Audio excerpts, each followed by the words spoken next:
there, my name is Kelly Cody Grimm. And I'm Max Grimm. And we are Creative Actors Lab. What we want to do is just talk a little bit about how you can bring creativity into your everyday life. Hey everybody, it's Kelly. And Max. And we are back for another episode, and since it is the day before Halloween, we thought that we would tell you some ghost stories. Yes. All the stories that we're going to tell you, most of them, I actually have one that happened outside of a theater, but most of them actually are related to theater ghosts. Indeed. This was back in Miami in the early days of my acting in the early mid-1980s. There was a theater. It actually, during the week at night, it was like an art cinema. But they did children's theater there on the weekends during the days. And it's actually, the thing about that place is that it was the first place I actually got a paying, relatively speaking, paying acting job doing children's theater.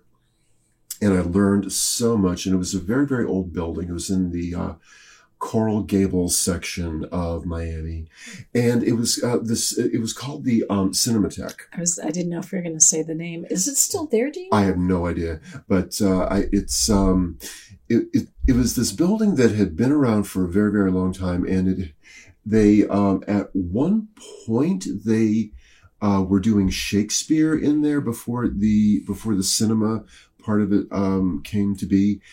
And it had this very long storied history of this building, but it had been a theater for a really, really long time.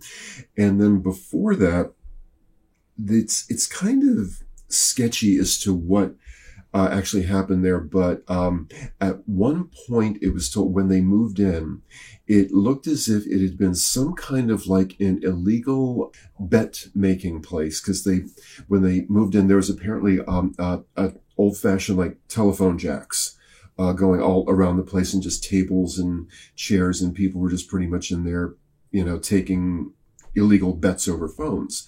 So, and at one point, it was storied prior to that, it apparently had been a, shall we say, brothel. It had this very, very long history to it.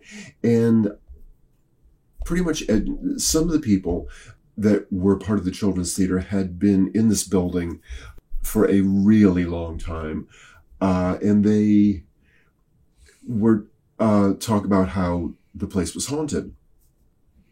I actually, I'll read this in just a moment, but this was a blog entry I wrote about 10 or 11 years ago. But what happened one night, I was in there with a friend of mine, and what you had to do in that theater is you had to actually lock the front door.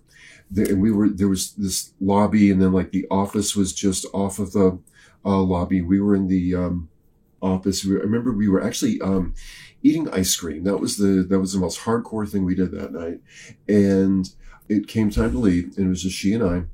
And you had to basically go out of the office, lock the front door, turn out all the lights, and then you had these like double doors that led into the theater. And there was like this aisle rather that you walked down the center of the theater, and the stage would be in front of you.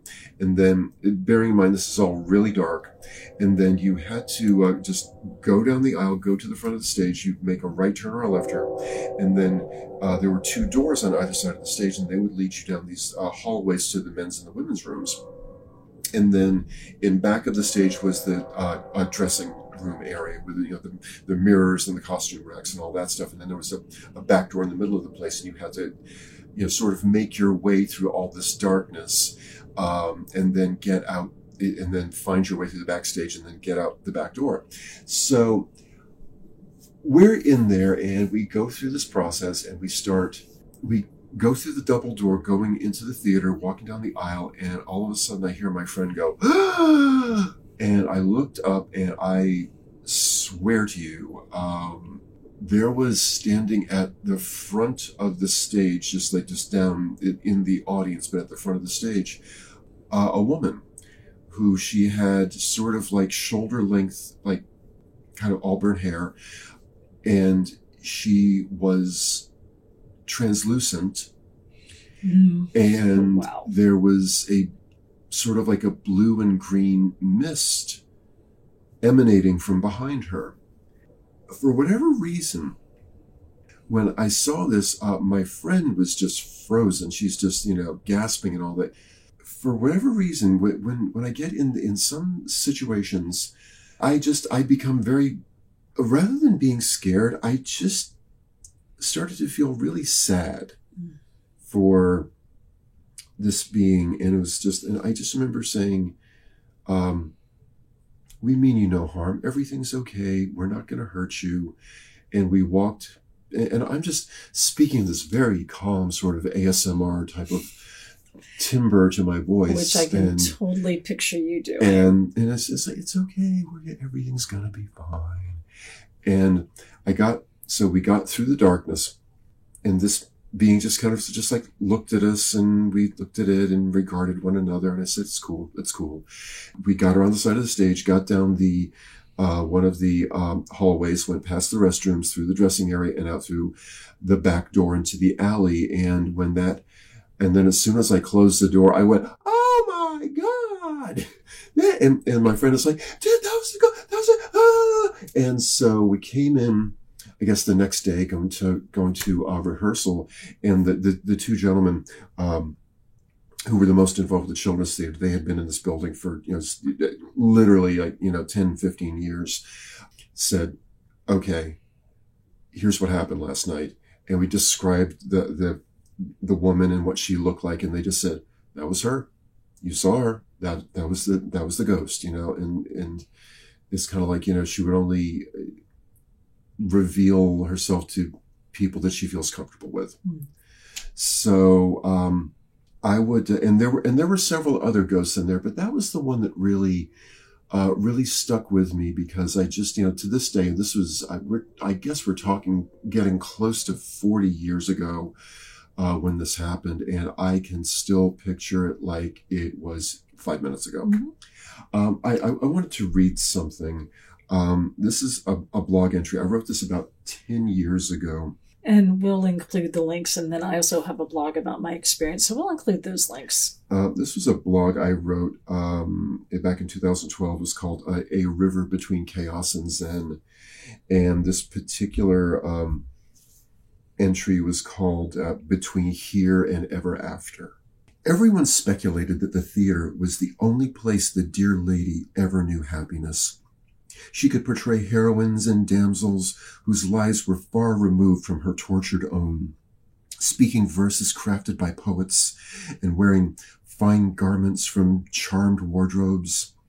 On the boards of the stage, illumined by footlights, she would bow to the applause thundering from silhouetted masses who congregated night after night to see her and the company of actors weaving stories and playing make-believe with graceful abandon. Those many years later, we could hear her deceased footsteps and muffled dialogue in the backstage hallways and dressing room in the late evenings after the show had ended and the audience dribbled out of the theater and into the indigo-washed nightscape. On rare occasions, she could be glimpsed from the corner of an eye sitting in the audience or in the wings during blocking rehearsals or a final tech run-through. One night, she appeared to two of us as we were exiting the darkened theater. She stood within arm's distance looking towards the front row seats just before center stage. She appeared to be in her mid-30s, chestnut hair spilling over her drooping shoulders, pale skin. She was as real as we were, except she emanated a blue-green mist and was half transparent. Her beauty was classic, but her sadness made her appear eternal and ageless. We mean you no harm, I said. We just want to go home. She let us pass by the stage, the darkened hallways, the chilled dressing room, out the back door and into the alley. When the door slammed shut, rather than fright, I felt sorrow for the ghost, remaining here on earth in the theater of her youth, an eternity of watching us rehearsing and performing while conjoining with the backstage shadows and dim spotlights etched the eulogy of her untimely death, unable to find her way to the gates where her company of actors are within, waiting for their missing ingenue. I have always hoped Someday this broken spirit, like us on that night, finds the path through the shadows, leading her back home. That's really good. So, I actually did not see a vision at the Cinematheque, and I actually just looked. I don't think it's around anymore. I don't think so. There is the Coral Gables Art Cinema, but I just looked at the front of the building and I'm like, yeah, that's not the same place. It's really not. But you and I were doing a play called The Man Who Fought the World. Indeed. And I don't think you could even find it. It was part of a playwrights festival. Honestly, not that good. So, I will reserve commentary on that, but notice how much I'm disagreeing with you. Yeah, I know. So, we both got cast in it, and we were dating at the time. We had done a Robin Goodfellow, and actually, I think the space too, or was it in another space? We rehearsed Robin Goodfellow in that theater, but it was performed elsewhere. Yeah, we were doing this as part of another playwrights festival. And it's funny because I'm looking at my blog, which I will include in that, but my blog is not nearly as beautifully poetic as yours. In fact, mine said that I got about halfway down the aisle and I just felt this like dank, cold feeling around me. And the thing was, I had to go to the bathroom because I drank a whole big gulp Diet Coke on my way to the theater so that I would be super alert. And kids, this is before you had the Starbucks and all that stuff. So you just drink a lot of Diet Coke, as I did. And so I really had to go, but something was blocking my way. I couldn't move forward. And then all of a sudden my legs felt like I wasn't quite out of my body, but I felt like my legs were suddenly on a moonwalk. And I couldn't feel like I was going forward like I needed to. And so I'm just pleading, and in this blog I said, hey, I mean you not harm, just respect. I just need to go to the bathroom. I tried to hold it, but the Diet Coke big gulp before the rehearsal, and now my back teeth are swimming. Okay, you probably didn't need to know that, but I really need to go. And if you end up scaring me, I might pee all over the place and no one wants to see that. So please let me by. And I kind of like just closed my eyes, and it was the weirdest thing. When I opened my eyes, I was right in front of the bathroom, and I could not remember walking there. It was the strangest thing. So needless to say, I took care of business pretty quickly and went back into the rehearsal room, and Max just noticed the look on my face, which he may have recognized from when you guys saw the ghost. And so you said, what's wrong? And I'm like, okay, this just happened. I tried to go down the aisle and everything. And what he said was he thought, or what you said, was that you thought that it might have been the male gangster who was also a ghost there. There was a couple of ghosts. Yeah. I'll elaborate on that in a moment. But, yeah. But you think that the woman that you saw helped me and took pity on me and went, okay, the girl's got to pee, and I don't want to be smelling that, because if you watch a show like Ghosts, apparently they can smell. They can pick up on odors. So they're like, yeah, I don't want that in here. So that was that. But I had one other experience that I'll elaborate on, but I can't tell you that I physically feel ghosts. I can, when I start to feel that there's something supernatural around, the back of my head gets really tight. And I notice that I have a little bit more trouble, just taking a deep breath and things like that. So that usually tells me when there's entities around, and I may not see them in front of me like you saw, but in my mind's eye, I can figure out who they are. In fact, Amber and I were at an event on Saturday, and Amber turned to me and she's like, do you think there's spirits here? And I'm like, oh yeah, there's spirits here. And she's like, are they okay? And I'm like, yes, they're hosts and hostesses, and they want people to be here as long as we're respectful of the space and everything. And so when I talked to the executive director of this particular place in Johns Creek, she said, yeah, when we did Spooky Mill last week, we actually had some ghost hunters come out. And that's pretty much what you said is pretty much what they found, is like, yeah, there's entities there that are very protective of the house. They want you to respect the house. Again, completely understandable. And I said, yeah, as long as you do that and you acknowledge and you even maybe at the end of the night say, thank you for allowing us to have this lovely event. In a weird way, I guess they feel like they're being seen without really being seen. Mm-hmm. They're being felt. Validated. Exactly. We all want validation. So it was just interesting because, I was just going, this is a little bit like what I'm picking up on. And she just looked at me and she's like, oh, that's exactly what the ghost hunter said. And I'm like, okay. So, so you wanted to elaborate on the male ghost. Yeah, well, this was, okay. Being that this particular building had the history that it did, and there was, this was South Florida. My understanding is that there's has always been a fair amount of organized crime in South Florida.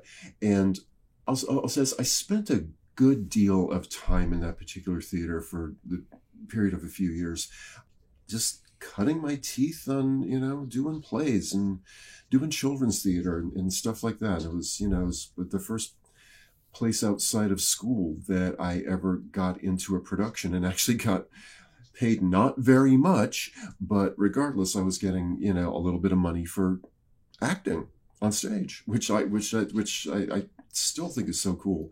And I'm so grateful for that. But it, the place did have a very long history, some of which was kind of, I guess, what's a good word? Nefarious? Yeah, that's a good word. Nefarious is a good word, yes. And that it had generally been thought that there were two ghosts. There was the woman who people had seen. People had actually literally seen this woman. But at the same time, there was another ghost. It is thought to be male, far more aggressive, and is thought that it may have been one of the, I'm trying to use nice words, mobster, but gangster, mafioso. Okay. That it was more of a poltergeist. It was more that this was going to be the kind of ghost who was going to slam things around and be, try to be intimidating and all that sort of a thing. And the female ghost was just the more genteel kind of poetic spirit with a bit of melancholy and forlornness and things like that. But they, were together in this theater for who knows how long. Hopefully, if you're listening to this, I don't know what your beliefs are in terms of things like this, but I will tell you, and I promise you, they are real. They are very much real, and I never felt scared by it. I never felt like, this thing's going to follow me home and, creep me out and give me nightmares. I never had any of that, but it was just kind of like it was much of their place as it was ours. And we coexisted, we cohabitated. I mean, people, during some of like the final rehearsals of some of these shows, you'd be there in the evenings and you'd be, running your blocking and the light cues and the sound cues and all that. And that some people said that, they would look out into the audience, the empty theater, and they'd be this woman sitting in the back row. And they'd be like, who's that? And you turn around, she's gone. But another thing happened. Yes. Another thing happened. Both of us. Yeah. So we were doing this Playwrights Festival, and there were some younger kids there who were part of it. And so they were teenagers kind of at the smart alecky stage of their adolescence, but anyway. And so if you heard our podcast last week, we do talk quite a bit about the Scottish tragedy. Disclaimer, we are going to use the M word again. So if you're in a theater and you're around superstitious people, put it on pause and just listen to it later in your car when you were away from a theater. But so they were asking us about that theater tradition. Mm-hmm. And so they were kind of snarky going, oh, well, only, snarky teenagers, which never happens. In theater. So they didn't believe what it was. And one of them said Macbeth 3 times. Yeah. And so we were standing there and there was a plastic trash can, and you know how you can, kind of push down and, sometimes it'll pop up, just the top of it will pop up, almost like a vacuum seal. Well, this time it not only like popped up from that, but it actually popped up off the trash can and it turned around. It pretty much jumped.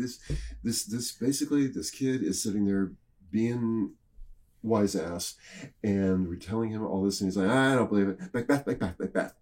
At which point, this garbage can with the lid flies up straight in the air, flips around in the air about 3 or 4 times, and then lands, boom, back on top of the trash can, and crash, boom, and all that stuff. And the kid's like, oh my God. And so he was like, what do I do? And so we said, you need to go outside of the theater, turn around 3 times, and say, piss pot, if you want to placate, and then the ghost knows that you respect them and their abilities. So that is basically what this young man did. And I would say for the rest of the run, the snarkism kind of went down. It sort of, the snarkiness sort of receded, shall we say. Yeah. But I think the ghosts at that point knew you and I, and knew that we had a pretty healthy respect for them. Yeah. Yes. As far as that went. So another little ghost story that when we first moved up, and I had forgotten about the Underground Atlanta story. When we first moved up here, and for those of you that don't know, there is an Underground Atlanta. What is really interesting about Underground Atlanta is not only is it a place where if you've ever seen the movie Gone with the Wind, and you see the huge shot with all the injured Confederate soldiers, and then you see the torn Confederate flag. Yes, and I know it's probably not politically correct to even talk about Gone with the Wind, but that was a location for here. They actually filmed parts of it here. But not only that, it was a Confederate hospital around where that was. So a lot of people... Civil War was one of the bloodiest wars in American history. That was on American soil, but even you had more casualties in that war than World War I, World War II, any number of wars. So we're sitting at dinner, and my parents have Amber. We had not had Danielle at this point. Right. And so Max and I are talking, and I'm kind of like looking behind him, and he's looking at me, and he's like, what? And I'm like looking around going, is there a projector or something? And he is like, what's going on? I'm like, okay, I'm getting really lightheaded. And behind you I'm seeing images of these men in Confederate uniforms, sad, looking down, and then just marching. And they're injured and they're bloody. And Max, of course, because he had seen Ghost, if I was with anybody else, they would have gone, oh, okay, you're nuts. Okay, you're not going to drink anymore tonight. You didn't. I remember you didn't. You were not drinking anything. I wasn't drinking anything. I can even remember you were eating a bowl of pasta. Yeah, and you sort of it's Underground Atlanta. It's just, I believe it was a train station way back when. This is, if you know anything about Atlanta, this is we were sort of like the southern terminus. Yes. Of this railroad, and that's what Underground Atlanta was originally, and then it got turned into a mall, and we were in this one particular restaurant, and they had tried to, I think, leave as much of the original architecture and all that in as much of it, in its original condition, as much as they safely could.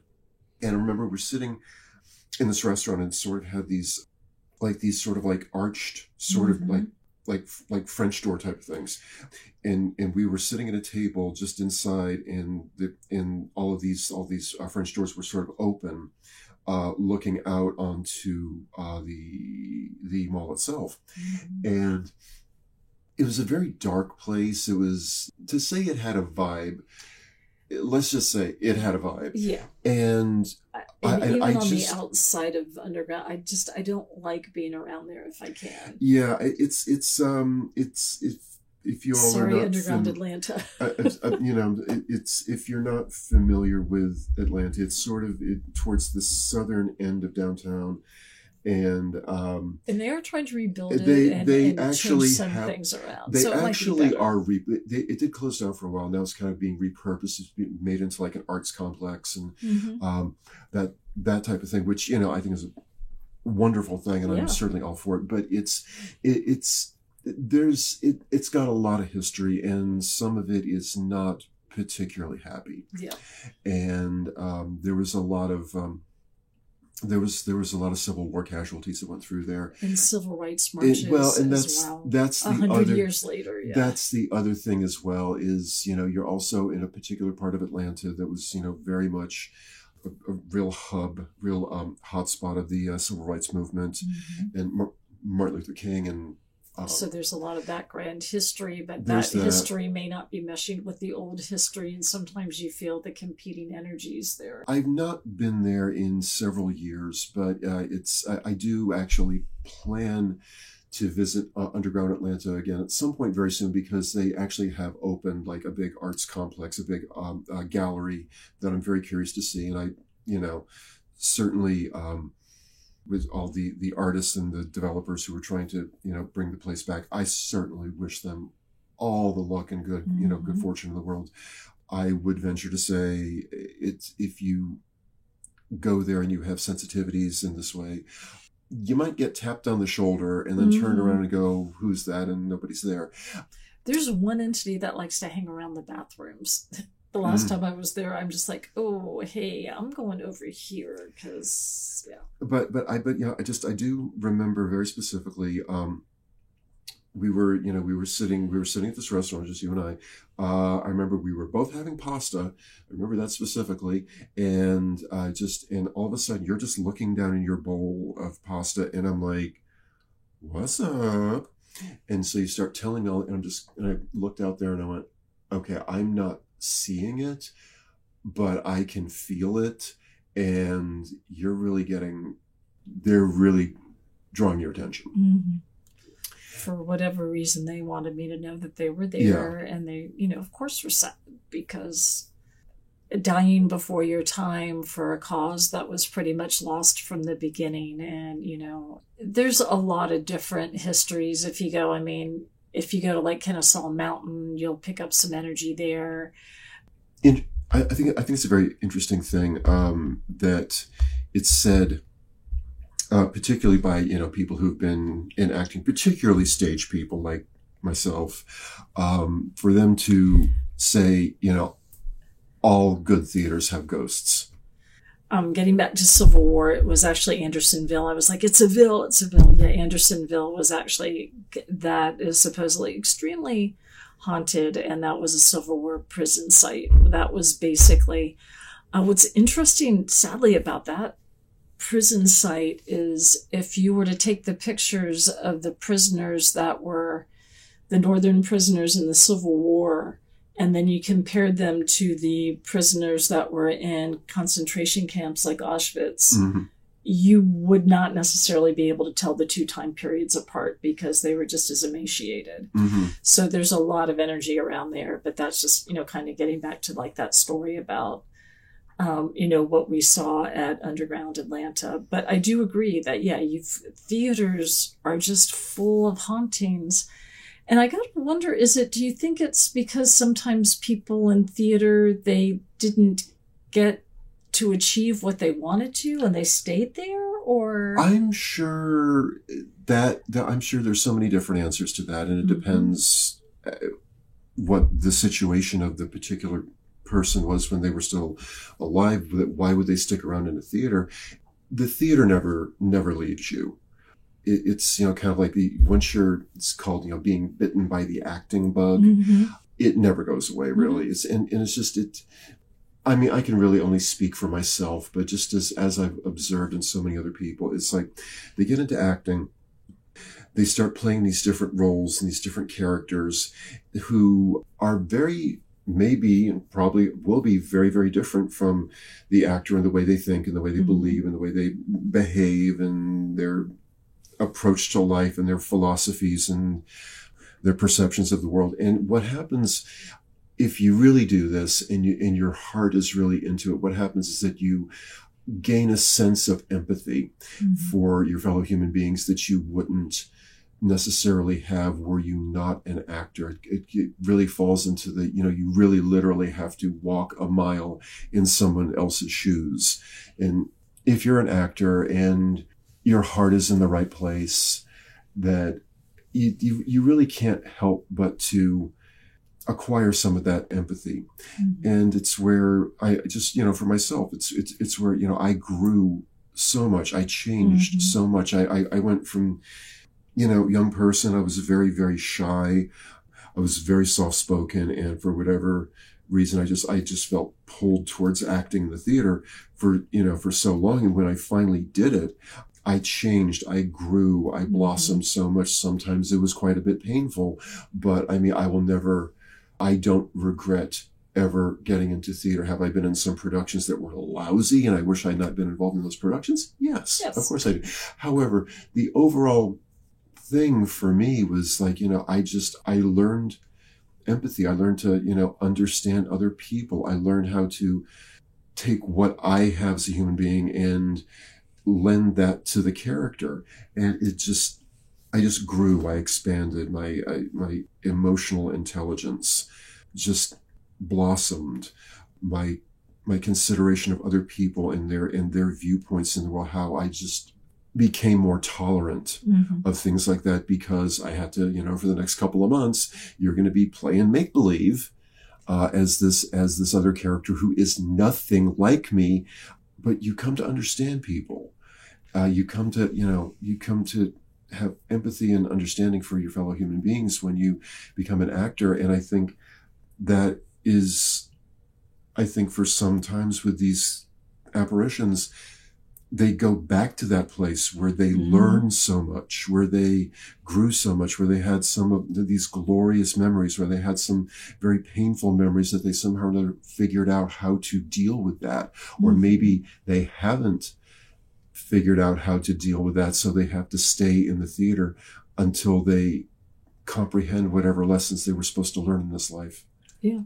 I absolutely agree. And then I think being around people with that living entities that have that like mind, they feel like they're going to be accepted rather than, sit there and have people go, okay, well, we're going to try to smoke. We're going to sage smoke them and things like that, But I do tend to think, you're going to have some ghosts that may be playing out their anger and their angst at not getting what they felt was their big break, when we talked about that last week about break a leg and things like that, that, they literally did not get their big break. But there's just something there watching the creation of something, from the point when you're just sitting around doing a table read to the point where the script gets taken down and the steps go, and you're going from point A to point B, and then it's a fleshed out character. And, to see the birth of that and the rebirth and the recreation and the rebirth, I think, I hadn't really thought of it that way, but it really does kind of speak to a sort of karmic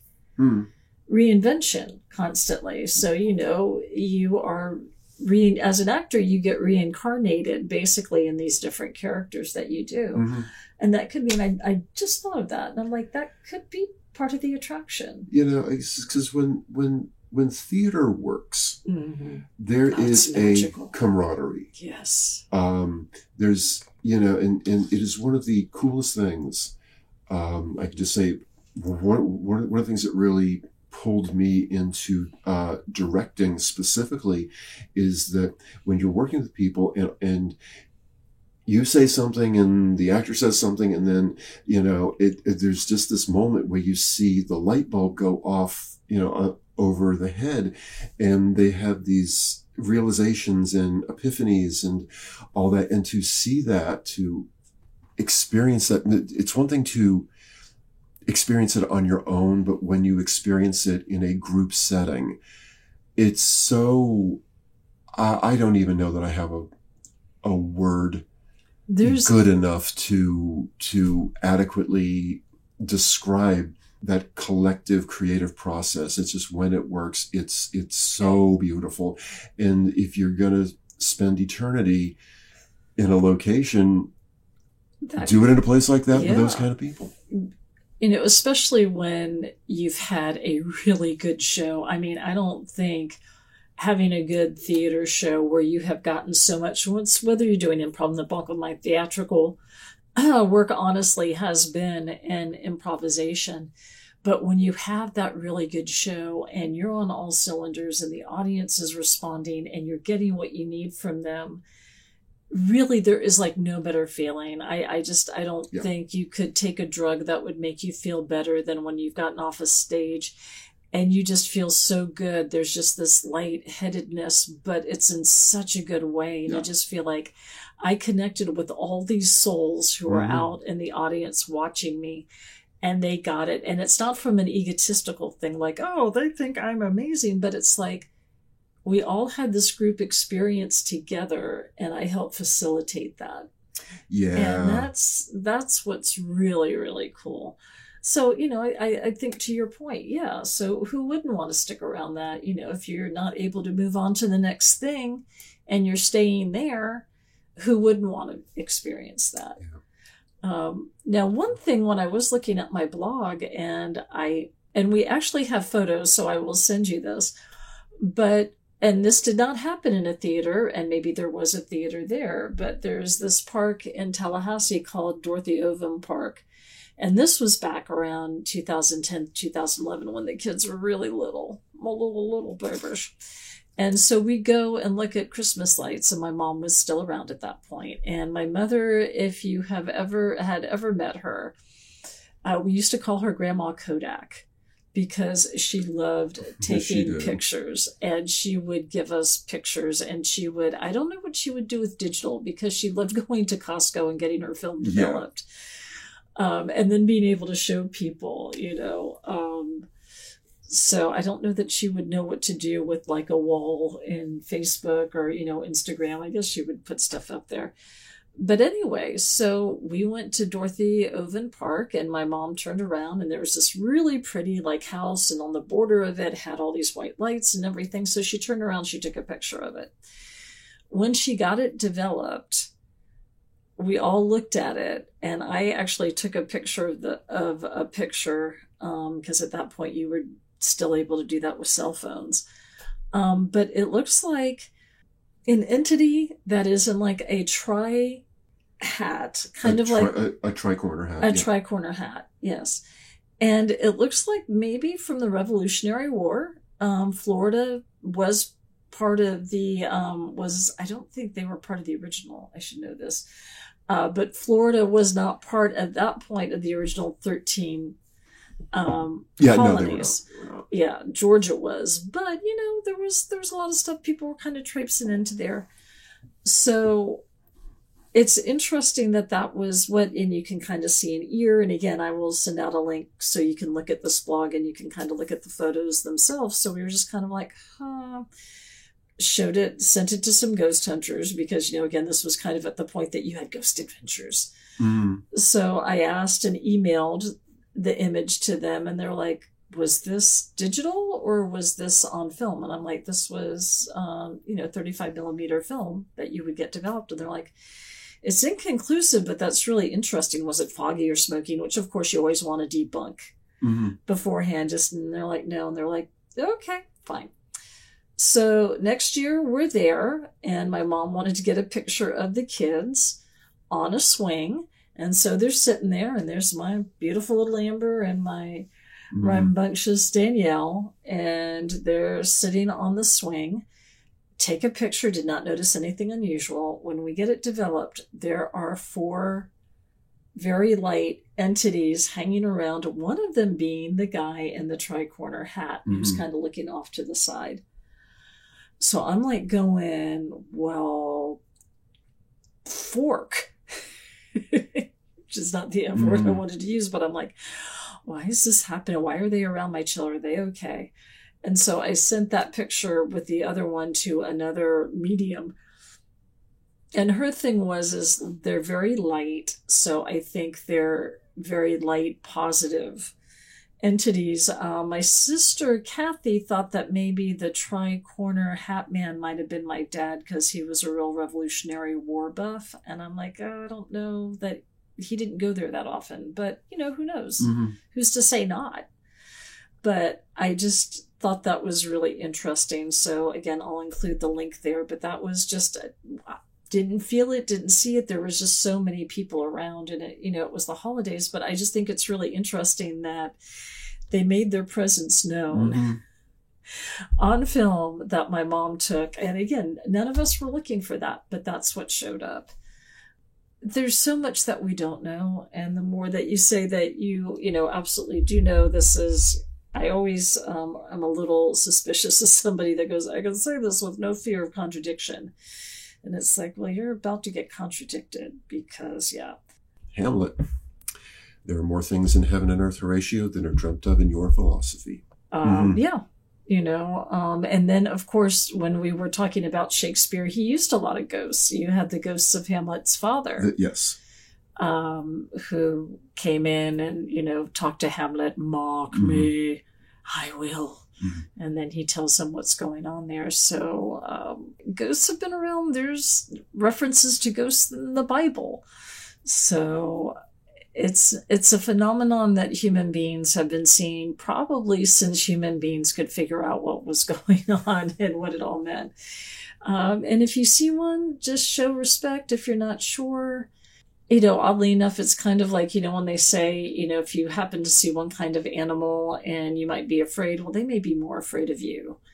So, just as the ghost, just show respect. I used to get very irritated at some of those ghost hunting shows where it's like, come out, entities, I'm not afraid of you. And I'm like, respect, respect, respect.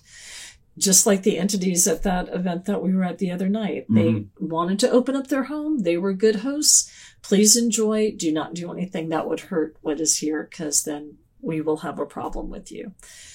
I hope these ghost stories have been enlightening and given you something to think about.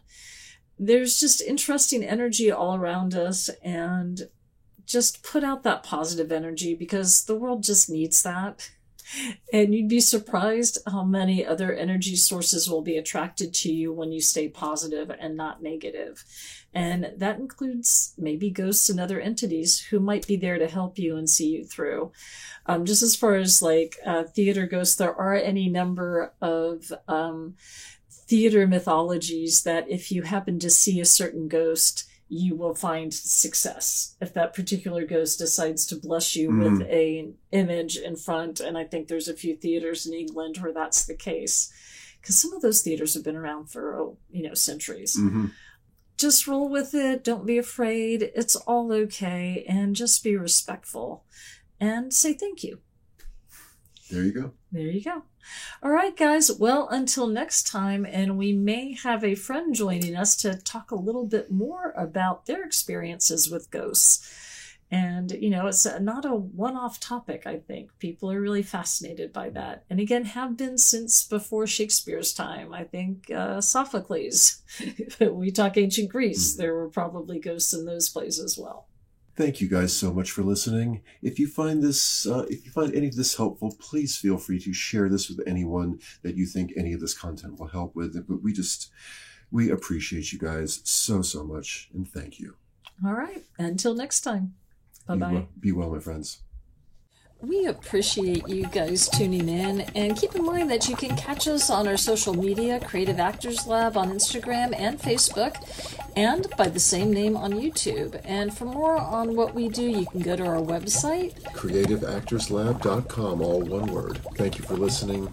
Stay curious, make art, not war. Much love until next time.